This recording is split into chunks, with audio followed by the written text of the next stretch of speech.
आज हम पढ़ने जा रहे हैं ब्लॉकचेन। यूनिट नंबर 1 AQ2 के हिसाब से हम पढ़ेंगे कि हमें बस मैक्सिमम हम स्कोर कर पाएँ अपने एग्ज़ाम में। क्या जो मैं ये नोट्स में बता रहा हूँ बस उतना ही पढ़ लेना, उतना सफिशिएंट है, बहुत ज़्यादा। कैसे कि ब्लॉकचेन होती क्या है कि जहाँ पर हम सारे रिकॉर्ड रख सकते हैं कि जो भी ट्रांजेक्शन हो दो पार्टीज़ के बीच में उन सबको हम रिकॉर्ड रखते हैं, और इसमें हम कोई भी सेंट्रल की रिक्वायरमेंट नहीं होती। हमारे पास जो भी सेंट्रल सिस्टम है उसको हम हटा देते हैं, बीच में से हम बस सेंट्रल सिस्टम को हटा देते हैं इसी में। अब क्या है, जैसे कि मैं दिखा पाऊँगा आपको कि थर्ड पार्टी जो भी है उसको सब हम हटाना है और डिस्ट्रीब्यूटिव लेजर में लाना है। मतलब लेजर क्या है, लेजर ये है कि मान लो जो भी ट्रांजेक्शन है उसे टाइम बेस्ड हम स्टोर करके रखेंगे अपने पास। मतलब जो भी ट्रांजेक्शन होगी वो एक जगह पर स्टोर कर लेंगे हम टाइम बेस्ड। अब इसके फीचर्स क्या क्या है ब्लॉकचेन के फीचर, क्योंकि ये ही मेन पॉइंट्स बस याद रखने हैं हमें कि जो मेन पॉइंट है बस वही याद रखें। जैसे डिसेंट्रलाइज, जो कि मैंने आपको बता दिया कि जो भी नोड्स हैं वो सबके पास होगा, मतलब डिस्ट्रीब्यूटिव नेटवर्क होगा। वो एक के पास कोई भी अथॉरिटी, सिंगल अथॉरिटी नहीं है, सबके पास वो ट्रांजेक्शन है, मतलब स्टोर करके रखी हुई है। कोई एक बंदा कंट्रोल नहीं कर सकता, सब लोग उसे कंट्रोल कर सकते हैं। अब इम्यूटेबिलिटी, वो भी मैंने आपको बताया कि ये ना क्या, जो भी डाटा एक बार स्टोर हो गया वो कभी भी चेंज नहीं हो सकता। ब्लॉकचेन में एक बार जो डाटा आपने चला दिया वो अल्टर नहीं हो सकता, डिलीट नहीं हो सकता। ट्रांसपेरेंसी क्या कि जो सारी ट्रांजेक्शन है वो सबके पास रहेंगी, visible to all participant in the network. मतलब जो भी ट्रांजेक्शन हो रही है वो सबके पास रहेगी। अब स्मार्ट कॉन्ट्रैक्ट क्या है, स्मार्ट कॉन्ट्रैक्ट कुछ नहीं है, बस कि कभी भी आप कहीं पे भी जाते हैं, जैसे आप स्कूल में भी जाते हैं तो वहाँ पे आपको एक काम है। आपका क्या काम है कि आपको पढ़ना है, एग्ज़ाम देना है। जैसे AQ2 में भी हमें जाकर एग्ज़ाम ही देना है, तो एग्ज़ाम देना ये प्री डिफाइन है। हमारा जो प्री डिफाइन एक्शन रहता है वो हमें पता रहता है कि हमें ये काम करना है और ऐसे ऐसे करना है। तो इसमें भी यही होता है कि जो भी मिडिल मैन होता है उस सबको हटा देते हैं और हमें अपना काम पता है, हम अपना काम डायरेक्टली कर सकते हैं without any requirement of others. अब क्या है, सिक्योरिटी देता है, वो तो ऑब्वियस सी बात है कि जो भी आपका डाटा होता है वो सिक्योर करा जाता है क्रिप्टोग्राफी टेक्निक के द्वारा, कि जो भी क्रिप्टोग्राफी हम यूज़ करें उससे हमारा डाटा सिक्योर हो जाता है। अब कंसेंसस क्या है, कंसेंसस एक बहुत अच्छा चैप्टर है, हम पे यूनिट 2 भी है जिसमें कंसेंसस हम पूरी डिटेल में पढ़ेंगे। लेकिन अभी के लिए मैं आपको बता देता हूँ कि अगर मान लो कोई भी ब्लॉकचेन है, एक ब्लॉकचेन के अंदर दूसरा मतलब ब्लॉक ऐड करना, मतलब एक ब्लॉकचेन है उसके अंदर नंबर ऑफ ब्लॉक होंगे, तो उसके अंदर एक ब्लॉकचेन में हम यूज़ करें, अगर एक ब्लॉक को भरना है, दोबारा एक और ब्लॉक को ऐड करना है, तो उसके लिए हमें कोई बंदा चाहिए जो ऐड कर पाए, और वो बंदा जेन्युइन होना चाहिए। अब अगर वो बंदा जेन्युइन है तो उससे कैसे पहचानेंगे वो जेन्युइन है, कोई फ्रॉड बंदा तो आके वो नहीं कर दे रहा है। तो उसके लिए हम प्रूफ ऑफ वर्क लेते हैं कि या तो उससे बोलते हैं कि भैया तू अपना काम दिखा, काम अगर तेरा अच्छा होगा तो हम अलाउ करेंगे। अब दूसरा प्रूफ ऑफ स्टेक, के जैसे अगर मैं बोलूँ कोई भी बड़ा आदमी आपसे अगर आपके कुछ बोलता है कि हाँ मैं ये बात बोल रहा हूँ, जैसे इलॉन मस्क बोले क्या एलियन होते हैं, तो उसकी बात सब मानेंगे। क्यों? क्योंकि उसकी जो वैल्यू है बात की वो अच्छी है। ऐसे ही प्रूफ ऑफ स्टेक होता है कि जो ब्लॉकचेन है उसके अंदर सबसे ज़्यादा जिस पे ब्लॉक मतलब वो कॉइन्स होंगे या फिर क्रिप्टोग्राफी होगी, तो वही बस बंदा अलाउ है कि वो कर सकता है कोई भी चीज़ें ऐड। अब डिस्ट्रीब्यूटेड लेजर क्या है, बस वही है कि हर नोट्स के पास एक हार्ड कॉपी मतलब होल्ड करता है, एक कॉपी लेजर की, कि हर किसी के पास एक एक कॉपी है, जो कि अगर मान लीजिए एक में चेंज हो जाएगा, मान ले एक में चेंज कर देगा, लेकिन कोई भी बंदा ऐसा थोड़ा ना कि वो सबके में जाके चेंज कर देगा। तो इसीलिए हम बोलते हैं कि ब्लॉकचेन में कुछ भी म्यूटेबल नहीं होता, सब इम्यूटेबल होता है। अब मैंने जैसे बताया कोई भी रिकॉर्ड है वो उसे टाइम के साथ स्टोर करते हैं, इसी को बोलते हैं टाइम बेस्ड स्टैम्पिंग। और क्रोनोलॉजिकल ऑर्डर में होता है, मतलब एक के बाद दूसरा, दूसरे के बाद तीसरा। अगर मान लो पहले मेरे पास 100 रुपये हैं तो मैंने उसमें से 20 रुपये दे दिए किसी और को, तो अब मेरे पे 80 रुपये बचे। अब मैं 80 से ट्रांजेक्शन कर सकता हूँ ना, तो ट्रांजेक्शन पहली हो गई, उसके बाद दूसरी होगी, फिर तीसरी होगी, तो इसी को क्रोनोलॉजिकल ऑर्डर बोलते हैं। अब कि नीड क्या क्या पड़ी हमें, कि ब्लॉकचेन की एक्चुअल में नीड क्या है। तो नीड क्यों हुई, क्योंकि अगर हम देखें आज का सिस्टम, कोई भी इंटरनेट पे कुछ भी बोलता है तो उसे मतलब देख सकते हो आप, लेकिन क्या है इसे सिक्योरिटी देता है आपको। ब्लॉकचेन क्या करता है, सिक्योरिटी प्रोवाइड करता है कि आप जो भी डाटा डाल दें वो क्रिप्टोग्राफिकली फंक्शन से सिक्योर हो जाएगा। मतलब कोई उसे और बंदा पढ़ नहीं सकता, जिसके लिए वो है बस वही पढ़ सकता है, जिस पर उसकी की होगी वही पढ़ सकता है, और कोई पढ़ भी नहीं सकता। और ट्रांसपेरेंसी रहती है, जैसे अगर मान लीजिए आपके बैंक में आपके पैसे रखे हुए हैं, तो अगर कल को वो बैंक डूब जाता है तो आपके पैसे भी डूब जाएंगे, लेकिन आपको ये नहीं पता ना उसके पैसे, आपके पैसे जा कहाँ रहे हैं। लेकिन इसमें क्या होता है, ब्लॉकचेन में हर पार्टिसिपेंट को अलाउ होता है कि कहाँ पर ये ट्रांजेक्शन जा रही है, ये सब चीज़ें पता हो। अब इसमें क्या होता है, मिडिल मैन को हटा दिया गया है। जैसे क्या बोलूँ मैं, आपका बैंक था तो उसमें क्या होता था, बैंक आपसे कुछ भी फीस चार्ज करता था, सर्विस फीस के आपसे, मान लो ए से लेके, पहले ए जाएगा बैंक में रखेगा पैसे और फिर बी उससे ले लेगा, तो इसके बदले में बी बैंक क्या है, कोई सर्विस चार्ज देता है, कोई एनुअल फीस लेता है, इस सब चीज़ों को हम इससे हटा सकते हैं ब्लॉकचेन से। अब क्या एफिशिएंस हो गया, क्या अगर मान लो मेरे को आपको पैसे भेजने हैं, ए से बी को पैसे भेजने हैं, तो वो डायरेक्ट भेज सकता है, कोई बैंक की ज़रूरत नहीं पड़ेगी उसमें, और इसमें ट्रांजेक्शन आराम से हो जाएगी, कॉस्ट भी रिड्यूस हो जाएगा। इम्यूटेबल होता है वो तो मैंने आपको बता ही दिया कि इसमें एक बार रिकॉर्ड अगर स्टोर हो गया, रिकॉर्ड एक बार स्टोर हो गया तो वो कभी भी चेंज नहीं हो सकता, कांट भी चेंज। अब क्या है, इसकी कुछ बेसिक टर्मिनोलॉजी समझ लेते हैं। ब्लॉकचेन में ब्लॉक मतलब बेसिक चीज़ें क्या क्या है। ब्लॉक है, सबसे पहली बात है, अगर ब्लॉकचेन है तो उसमें ब्लॉक तो हो गई, जहाँ पर सारी ट्रांजेक्शन, सारी मतलब जो ट्रांजेक्शन है उनकी इन्फॉर्मेशन होगी। हर एक ब्लॉक बहुत सारी ट्रांजेक्शन को होल्ड करता है। क्या क्या वो ब्लॉक के अंदर होता क्या क्या है मैं आपको बताऊं, तो उसके अंदर लेजर हो सकता है, पहली बात लेजर हो सकता है, हेडर होगा उसका, कोई भी जो भी ट्रांजेक्शन हो रही है वो सारी ट्रांजेक्शन होगी, और प्रीवियस वो जो मतलब ब्लॉक है उसका हेडर होगा। क्योंकि मेरे को पता, आपको पता है कि ये ब्लॉक चेन में चलता है, तो ये चेन होती हैं, तो एक के बाद एक, दूसरे के बाद दूसरा, ऐसे करके पूरा एक ब्लॉक बना रहता है, एक ब्लॉक फिर दूसरा ब्लॉक फिर तीसरा ब्लॉक, इसी हिसाब से ये सब जुड़े रहते हैं एक दूसरे के साथ, तो इसी को बोल देते हैं हम block chain. Sequence of blocks को हम ब्लॉक चेन बोल देते हैं, जिसमें सारी ट्रांजेक्शन आपकी स्टोर हो जाती हैं। अब नोड क्या होता है, नोड होता है, अगर मान लीजिए कोई ब्लॉक चेन है जिसमें 10 लोग हैं, तो जो 10 लोग हैं वो 10 के 10 जो ट्रांजेक्शन परफॉर्म कर रहे हैं, तो वो सब को हम नोड बोल देंगे कि 10 के 10 वो नोड हो जाएंगे, जो भी कंप्यूटर या डिवाइस जो पार्टिसिपेट करता है उस ब्लॉकचेन में। हैजिंग फंक्शन क्या होता है, हैज क्या होता है, सबसे पहले ये समझ लेते हैं। हैज होता है कि अगर मान लीजिए आपको कोई डाटा है, उसको मैंने इंक्रिप्ट कर दिया, मान लीजिए किसी भी हैश फंक्शन से इंक्रिप्ट कर दिया, जिसकी वजह से वो कहीं दिख नहीं सकता किसी और को, डाटा उसमें जो है वो सेव रहेगा और उसी फॉर्म में रहेगा, कोई उसे आकर चेंज नहीं कर सकता, दूसरी कोई चीज़ नहीं कर सकता, और कुछ करता भी है तो आपको पहले से ही पता लग जाएगा, तो इसी को बोलते हैं hedging. Hash is a cryptographic function that take input data and generate a unique identifier for it, and blockchain use hash to represent transaction data and block information, ensuring data integrity। अब consensus mechanism मैंने आपको पहले ही बता दिया कि इसमें क्या होता है, कोई भी अ consensus mechanism is a protocol that use by nodes to agree on state of blockchain, ensure that all copies of ledger are identical। जैसे कि मैंने आपको बताया कि मान लो एक स्टेट से हम दूसरी स्टेट पे जाना चाहते हैं, मैं एक स्टेट से दूसरी स्टेट पे जाना चाहता हूँ, तो मैं क्या करूँगा, हमेशा उसको इंश्योर रखूँगा कि हाँ जो ये ट्रांजैक्शन हो रही है वो सही है, हर किसी के पास जो कॉपीज़ हैं वो सब सही हैं। तो इसमें ही दो चीज़ आते हैं, proof of work, proof of stake. मैं आपको ये आगे समझा दूंगा सेकंड यूनिट पे, सही से समझेंगे इसे हम। अब स्मार्ट कॉन्ट्रैक्ट क्या है, जो कि मैंने आपको पहले ही बताया कि जो भी प्री डिफाइंड एक्शंस जो हम लेंगे, जो भी हमें लेना है वो सब, और इसमें वही है कि बैंक को जैसे रिड्यूस कर दिया वैसे ही इंटरमीडिएट जो लोग होते हैं उन सबको हटा देते हैं। वॉलेट्स क्या है, वॉलेट्स वही है कि जहाँ पर मैं अपनी सारी क्रिप्टोग्राफिक जो करेंसी है उसको सबको स्टोर कर सकता हूँ और मैनेज कर सकता हूँ। अब लेजर क्या होता है, लेजर सब बताया मैंने आपको कि रिकॉर्ड होल्ड करता है, जो भी तुम्हारी ट्रांजैक्शन है ब्लॉकचेन के अंदर वो सब स्टोर इसी में होती है। माइनिंग क्या होती है, माइनिंग एक प्रोसेस होता है कि अगर मान लो कोई भी मैंने, जैसे मैं एक आपको प्रोसेस बताता हूँ, मैंने आकाश ने पैसे भेजे रोहित को, तो आकाश ने अगर पैसे भेजे रोहित को तो क्या होगा, वो ट्रांजेक्शन जो है वो पूरी रहेगी, मतलब वैलिडेट कौन करेगा, अब उस बंदे को वो कोई तीसरा बंदा आएगा जो कि ये वैलिडेट करेगा कि हाँ भाई जो पैसे भेजे जा रहे हैं वो सही है या नहीं। जैसे कि इसमें प्रूफ ऑफ वर्क और प्रूफ ऑफ स्टेक का काम आएगा, मैं आपको आगे समझा दूंगा। अब क्या है, वैलिडेटर्स कौन कौन होते हैं, अगर मान लीजिए ब्लॉक चेन है 10 लोगों की, अभी मैं एज्यूम कर रहा हूँ कि 10 लोगों की ब्लॉक चेन है, तो अगर मान लो मेरे को पैसे भेजने हैं रोहित को, तो 10 लोग हैं, तो उसमें से एटलीस्ट 6 बंदों को एग्री करना चाहिए कि हाँ मैं ये ट्रांजेक्शन कर सकता हूँ, क्योंकि अगर वो 6 लोग एग्री कर रहे हैं इसका मतलब जो मैं काम करने जा रहा हूँ वो राइट है। तो इसी वजह से हमें वो वैलिडेटर्स चाहिए होते हैं। और वैलिडेटर्स कौन से होते हैं, all nodes that are present in blockchain, only full nodes, not half node और पार्सल नोड्स।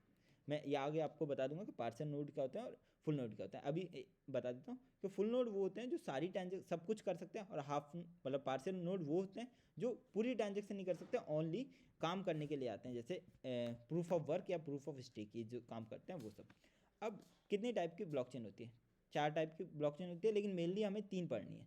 पहली क्या है, पब्लिक ब्लॉकचेन क्या है कि जहाँ पर कोई भी डाटा आकर पढ़ सकता है, राइट कर सकता है, कोई भी सेंट्रल पर्सन नहीं चाहिए होता उसके लिए। और ये काम ही है ब्लॉकचेन का, जैसे बिटकॉइन है, ये सब चीज़ें इसी पे चलती हैं कि हाईली ट्रांसपेरेंट होती है कि सब कोई देख सकता है, ट्रस्ट रहता है एक दूसरे के बीच में, और फुल्ली डिसेंट्रलाइज रहती है। कोई भी एक बंदा नहीं है जो उस ब्लॉकचेन को कंट्रोल कर पाए, और इम्यूटेबल तो रहती है। अब लेकिन अगर मान लीजिए कोई मेरी ब्लॉकचेन है मिलियंस ऑफ लोगों की, तो उसमें एक ट्रांजैक्शन को परफॉर्म करने के लिए मेरे को मिलियन लोगों से पूछ के आना पड़ेगा, तो उसमें क्या होगा, ये स्लो हो जाएगा और हाइयर एनर्जी कंजप्शन। अगर मान लो इतनी मेरे को सब लोगों से पूछना है और इसको स्टेट को मेंटेन करके रखना है, तो मेरे को जीपीयूज बहुत ज़्यादा चाहिए होगा और उनको एनर्जी बहुत ज़्यादा चाहिए होगी। एनर्जी ज़्यादा चाहिए होगी तो एनर्जी कंजप्शन तो नॉर्मल सी बात है, ज़्यादा हो गई होगा। अब प्राइवेट ब्लॉकचेन करती है, जैसे अगर मान लीजिए कोई छोटा सा बिजनेस है जिसमें कोई चीज़ नया प्रोडक्ट लॉन्च करना चाहते हैं, अब वो क्या करेंगे कि वो ये थोड़ा कि सबको बता देंगे कि भाई हमारा ये प्रोडक्ट है, नहीं, वो क्या करेंगे, एक इंटरनल एक ब्लॉकचेन बनाएंगे जिसमें कुछ लोगों को ज्वाइन कराएंगे और एक्सेस देंगे, और वही बंदे आकर वो ट्रांजेक्शन को परफॉर्म कर सकते हैं और कोई नहीं कर सकता। जैसे हाइपर लेजर इसी का एग्जांपल है कि वो बिजनेस या कोई भी लोग मिलकर उसे बना सकते हैं। लेकिन इसमें क्या होता है, इसमें एक चीज़ तो ख़राब हो गई ना कि आपके पास डिसेंट्रलाइज तो रहा ही नहीं, क्योंकि आप जिनको चाहेंगे बस उनको अथॉरिटी देंगे कि इसमें आकर उससे चेंज कर सकते हैं। लेकिन इससे क्या होगा, अगर मान लीजिए छोटे लोग हैं, 10-15 लोग हैं, तो इसमें क्या हो जाएगा, ये फास्ट हो जाएगा, एनर्जी कम कंजप्शन होगी और प्राइवेसी कंट्रोल रहेगी। क्या अगर मैं लीजिए कोई भी डाटा मैं नहीं चाहता किसी और को दिखाना, तो वो नहीं जाएगा उधर। अब कंस्ट्रक्ट ब्लॉकचेन ये भी एक पार्ट है, लेकिन ये इतना हम पढ़ेंगे नहीं, हम पढ़ेंगे हाइब्रिड ब्लॉकचेन। हाइब्रिड ब्लॉकचेन क्या है, हाइब्रिड है कि इसमें दोनों चीज़ें यूज़ होती हैं, प्राइवेट भी यूज़ होती है, पब्लिक भी यूज़ होती है। जहाँ पर हमें लगता है कि ये डाटा प्राइवेट जाना चाहिए वो हम प्राइवेट भेजते हैं, और जहाँ पर हमें लगता है कि इट डिपेंड्स ऑन नीड्स, कि हम भेजना चाहते हैं, प्राइवेट करना चाहते हैं या नहीं करना चाहते। क्या एडवांटेज वही होगी कि बैलेंस हो गया इसमें, और हाईली फ्लेक्सिबल हो गया, इंप्रूव हो गई स्केलेबिलिटी। लेकिन कॉम्प्लेक्स का हो गया कि कौन डिसाइड करेगा कि किस टाइम पे ये पब्लिक रहेगा डाटा, कौन वो रहेगा। और ये पूरी तरह से डिसेंट्रलाइज नहीं है, क्योंकि डिसाइड करने वाला कोई ना कोई तो है कि ये आधी इन्फॉर्मेशन पब्लिक जा रही है, आधी नहीं जा रही है। अब मैं वर्क समझाऊंगा आपको कि ब्लॉकचेन वर्क कैसे करती है। ये डायग्राम देख लीजिए, उसके बाद ही आप नोट्स पढ़ लीजिएगा, आपको पूरा क्लियर हो जाएगा। कैसे कि कोई बंदा यूज़र है, उसे पैसे भेजने हैं, तो वो क्या करेगा, रिक्वेस्ट करेगा, पहले रिक्वेस्ट करेगा और उसके बाद उसको ब्लॉक क्रिएट करेगा कि भाई मेरे को ये ट्रांजेक्शन करनी है। पहले तो रिक्वेस्ट करी सबको कि आओ भाई सुन लो मेरी बात कि मैं क्या कहना चाह रहा हूँ। मान लो मैं कहना चाह रहा हूँ कि 10 रुपये मेरे को देने हैं, तो मैंने क्रिएट कर लिया कि मेरे को 10 रुपये देने हैं। अब मैं ये ब्रॉडकास्ट कर दूंगा सबको, या तो एक एक करके भेज दूंगा या फिर सबको भेज दूंगा कि भाई मेरे को 10 रुपये भेजने हैं, तो ए से बी को 10 रुपये भेजने हैं। तो अब उसके बाद क्या होगा कि जो ब्लॉक होंगे, वो अगर मान लीजिए 10 लोग हैं, तो उसमें से सब देखेंगे कि भाई मेरे पे 10 रुपये हैं तो सही पहले, अगर हैं तो वो क्या करेंगे, उसे वैलिडेट कर देंगे। वैलिडेट करने के बाद क्या होगा, वो ब्लॉक जो भी ट्रांजेक्शन मैंने लिखी, अगर मान लीजिए 10 रुपये की ट्रांजेक्शन हुई, तो वो स्टोर हो जाएगा जाके, और आगे ट्रांजेक्शन कंप्लीट हो जाएगी। ऐसे ये ब्लॉकचेन काम करती है। जैसे कि ये 2022 और 2023 में आया भी क्वेश्चन है कि क्या होता है ब्लॉकचेन डाटाबेस और ट्रेडिशनल डाटाबेस। कि ब्लॉकचेन डाटाबेस क्या होता है कि डिसेंट्रलाइज है, डिस्ट्रीब्यूटिव है, वो सेम वही कहानी है। और सेंट्रलाइज में भी यही आएगा कि वो सेंट्रलाइज रहता है। जैसे आप ओरेकल पे अपना डाटा रखते हैं, अगर ओरेकल का सिस्टम क्रैश हुआ तो आपका भी डाटा चला जाएगा। लेकिन इसमें क्या होता है, इसमें डाटा नहीं जाएगा, क्योंकि इसमें डिस्ट्रीब्यूटिव उसमें। लेकिन एक और बात है कि आपको ब्लॉकचेन का डाटाबेस जो होता है वो एक बार अगर आपने कुछ लिख दिया उसमें, तो वो कुछ चेंज नहीं कर सकते, लेकिन इसमें चेंज कर सकते हैं। अब इसमें क्या है, इसमें कंसेंसस रहेगी, मतलब हमेशा कंसेंसस लेना पड़ेगा आपको, सबसे जाके ट्रांजेक्शन पूछना पड़ेगा कि भाई मैं ये ट्रांजेक्शन कर सकता हूँ या नहीं। लेकिन इसमें ऐसा कोई ट्रांजेक्शन नहीं होती है कि अगर आपको कुछ भी अपडेट करना है अपने डाटाबेस में, ओरेकल में या किसी में भी, तो आप अपडेट कर सकते हैं। और ये फास्ट रहता है, आपको पता होगा ये फास्ट रहेगा। ट्रेडिशनल वाला ये स्लो रहेगा, क्योंकि इसमें कंसेंसस मांग रहे हैं, कंसेंसस मांग रहे हैं, तो स्लो तो हो ही जाएगा। अब ये कहाँ कहाँ यूज़ होता है आपको पता है, बैंक में यूज़ होता है, और सप्लाई चेन में यूज़ होता है, और हेल्थ केयर में भी यूज़ होता है, इंश्योरेंस में भी यूज़ होता है, ट्रैवल में भी। अब इसके बेनिफिट मैं आपको बता रहा हूँ, जो आपको 5 चीज़ें ऐसी ब्रह्मास्त्र हैं कि आपको वही बस बोलना है, उसी में सब चीज़ हो जाएगी, बेनिफिट भी हो जाएगा, रोल भी हो जाएगा, यही। और उसके फीचर्स भी वही हैं। क्या है, डिसेंट्रलाइज है, ट्रांसपेरेंस है, सिक्योरिटी को बढ़ाता है, और इम्यूटेबल है, और कॉस्ट रिड्यूस कर देता है। ये सब वही है। मैं आपको बता रहा हूँ कि वही चीज़ बार बार आपको लिखनी है। जैसे एडवांटेज में भी ये लिख सकते हैं, बेनिफिट में भी ये लिख सकते हैं, आप फीचर्स में भी ये लिख सकते हैं और फंक्शनैलिटीज़ में भी यही लिख सकते हैं। ये सब चीज़ें आप एक ही चीज़ को लिखेंगे तो भी आपका काम चल जाएगा। अब डिसएडवांटेज क्या है, आपको पता है कि अगर मान लीजिए मिलियन ऑफ ट्रांजेक्शन है तो उसको मैं वो नहीं कर सकता हूँ ना, मतलब कि एक बार अगर मेरी वो ट्रांजेक्शन हो गई तो उस सबसे कंसिस्टेंसी लेना पड़ेगा, इसलिए स्केलेबल नहीं है। इतना नहीं है कि भाई बहुत लोगों को लेके मैं एक ब्लॉकचेन बना दूँ और उसको फिर अगर है तो सही, लेकिन बहुत एनर्जी कंजप्शन होगा, एनर्जी कंजप्शन बहुत ज़्यादा होता है इसमें, जीपीयूज चलेंगे, मतलब कोई भी अगर क्रिप्टोग्राफी है, बहुत बड़ी क्रिप्टोग्राफी कर रहे हैं हम अगर, तो उसमें ट्रांजेक्शन ज़्यादा हैवी होगी तो एनर्जी कंजप्शन ज़्यादा होगी और डाटा इनम्यूटेबल होता है। अगर जैसे मान लीजिए मैंने कोई डाटा है जो मेरे को अपडेट करना है, मैं कभी अपडेट कर ही नहीं सकता, इस पर हमेशा स्टोर कर, अगर जो मैंने कर दिया वो चीज़ हमेशा परमानेंट रहेगी। जैसे अब इसका एग्जांपल मैं आपको दूं तो ऐसा है कि मान लीजिए कोई डिस्कवरी हुई, अभी कोई डिस्कवरी हुई है, उसमें हमें ये पता चला कि ये एलिमेंट किसी से रिएक्ट नहीं करता, लेकिन आगे जाके मेरे को एक और एलिमेंट मिल गया जो इससे रिएक्ट कर देगा, तो मैं इस इन्फॉर्मेशन को कभी भी मैं करेक्ट नहीं कर सकता जाके, मतलब कुछ भी म्यूटेबल नहीं है ये। अब उसके बाद आ जाते हैं कि कॉम्प्लेक्सिटी एंड यूजर नॉलेज। जैसे कि मैं आपको बता पाऊंगा, अगर मान लो ब्लॉकचेन खुद इतना कॉम्प्लेक्स टॉपिक हो गया है कि हम जैसे बच्चे नहीं समझ पा रहे हैं, तो ये ज़रूरी थोड़ा ना है कि सब समझ जाएंगे कि कैसे ब्लॉकचेन को यूज़ करना है। और अब इसके बाद क्या है, स्मार्ट कॉन्ट्रैक्ट के की रिस्क क्या है। अगर मान लीजिए जो स्मार्ट कॉन्ट्रैक्ट है, किसी ने उसमें बग डाल दिया, आपके पास भेज दिया, आपने उसे एक्सेप्ट कर लिया, तो आपकी चीज़ें मान लीजिए उसने ले ली, तो ये सब चीज़ें इसमें फैक्टर रहती है। स्मार्ट कॉन्ट्रैक्ट बनाने वाले ने अगर कुछ गलत कर दिया तो भी तो वो रिस्क है। तो अब क्या है, कॉस्ट और रिसोर्सेज रिक्वायरमेंट। अगर मान लीजिए मैं बोलूँ कि आपको स्टोरेज बहुत चाहिए होती है, अगर कोई भी आप ब्लॉकचेन का नोड बनना चाहते हैं तो आपको बहुत सारी स्टोरेज होनी चाहिए, कंजप्शन भी ज़्यादा लगेगा और इसीलिए इसकी ऑपरेटिंग कॉस्ट बहुत ज़्यादा होती है, हाईली ऑपरेटिंग कॉस्ट होती है। अब कि ये कहाँ का यूज़ होता है, सेम वही है एप्लीकेशन जो मैंने आपको पीछे बता दी। क्रिप्टो करेंसी में यूज़ होता है, सप्लाई चेन में यूज़ होता है, हेल्थ केयर में यूज़ होता है, फाइनेंस में यूज़ होता है, वोटिंग सिस्टम में यूज़ हो सकता है। अब आ जाते हैं कि कंपोनेंट्स ऑफ ब्लॉकचेन क्या है। कंपोनेंट्स ऑफ ब्लॉकचेन भी दोबारा वही है कि नंबर ऑफ नोड्स हो गए, कि कितने नोड्स उसमें प्रेजेंट है जो सारी ट्रांजेक्शन को वैलिडेट कर सकते हैं। डिस्ट्रीब्यूटेड डाटाबेस है कि डाटाबेस क्या क्या स्टोर होकर रखे हैं। और शेयर लेजर है कि मान लीजिए अगर मान लो कोई भी ट्रांजेक्शन मेरे को परफॉर्म करनी है तो उसमें 51% लोग कम से कम एग्री करनी चाहिए उसके लिए। अब क्रिप्टोग्राफी क्या है, क्रिप्टोग्राफी है कि जो मान लीजिए जो डाटा मेरे पास आ रहा है उसको प्लेन टेक्स्ट को मेरे को हाइपर टेक्स्ट में कन्वर्ट करना है एक क्रिप्टोग्राफी को यूज़ करते हुए। अब डिजिटल मनी क्या होता है और डिस्ट्रीब्यूटिव लेजर क्या होता है, 2023 और 24 में आया, बहुत इंपॉर्टेंट है, आपको पढ़ना है। क्या है डिजिटल मनी, जो भी ट्रांजेक्शन ऑनलाइन हो पाए, जैसे बिटकॉइन या फिर डिजिटल वॉलेट, ये सब चीज़। और डिस्ट्रीब्यूटिव नेटवर्क लेजर क्या है कि कोई भी मान लीजिए रिफ्लेक्ट करेगी वो हर किसी के पास। मान लीजिए एक ट्रांजेक्शन हुई, मान लीजिए मैंने पैसे भेजे अब ए से बी को, तो जितने भी 10 के 10 नोड हैं वो सबके पास पहुंच जाएगी और सबको वो दिखेगी ट्रांजेक्शन। अब इसमें इसके दोनों के डिफरेंसेस हैं, डिफरेंसेस भी वही है कि कुछ कि ये इलेक्ट्रॉनिक फॉर्म में कोई भी ट्रांजेक्शन होती है ये स्प्रेड होगी हर किसी के पास। इसमें क्या है, इसमें एक के पास होगी, इसमें हैक हो सकता है लेकिन ये हैक नहीं हो सकता। क्यों? क्योंकि अगर एक से हैक हो गया लेकिन 10 लोगों के पास तो है ना, बाकी वो सबसे मिल जाएगा, आपको रिकवरी हो जाएगी। अब इसमें क्या है, बिटकॉइन एक फॉर्म है डिजिटल मनी का, लेकिन बिटकॉइन यूज़ ब्लॉकचेन। क्या है, अब अंतर है दोनों में। क्या है, एक बिटकॉइन क्या एक करेंसी है, लेकिन वो क्या है, बिटकॉइन वर्क करता है, यूज़ करता है ब्लॉकचेन को as a part, internal part. अब इसमें क्या है, वेरिफिकेशन होती है, ट्रैक भी कर सकते हैं, इसमें स्टोर एंड ट्रांसफर हो सकती है। अब लेजर कितने टाइप के होते हैं, लेजर हमारे 3 टाइप के होते हैं। सेंट्रलाइज मतलब एक ही बंदे के पास सारी इन्फॉर्मेशन है, वही रखेगा, बैंक के जैसे डाटाबेस होते हैं। एक डिस्ट्रीब्यूटेड डिसेंट्रलाइज होता है, मतलब अगर 10 लोग हैं मेंबर्स, जितने भी पीयर टू पीयर नेटवर्क है, पीयर टू पीयर नेटवर्क है, बस उतने लोगों को वो ट्रांजेक्शन मिलेगी। एक डिस्ट्रीब्यूटिव लेजर होता है कि उसमें सबके पास है, पब्लिक है भाई, कि कोई भी आकर उसमें ट्रांजेक्शन परफॉर्म कर सकता है, वो सब चीज़ें कर सकता है। लेकिन इसमें क्या है, इसमें कोई भी अगर आएगा काम करेगा तो उसे कुछ ना कुछ कंसेसेस लेने पड़ेंगे, बाकी लोगों के लेने पड़ेंगे कि भाई मैं ये ट्रांजेक्शन वो करना चाहता हूँ, परफॉर्म करना चाहता हूँ। तो प्रूफ ऑफ वर्क लगता है या फिर प्रूफ ऑफ स्टेक लगता है, जो कि हम आने वाली यूनिट में, सेकेंड यूनिट में पढ़ेंगे।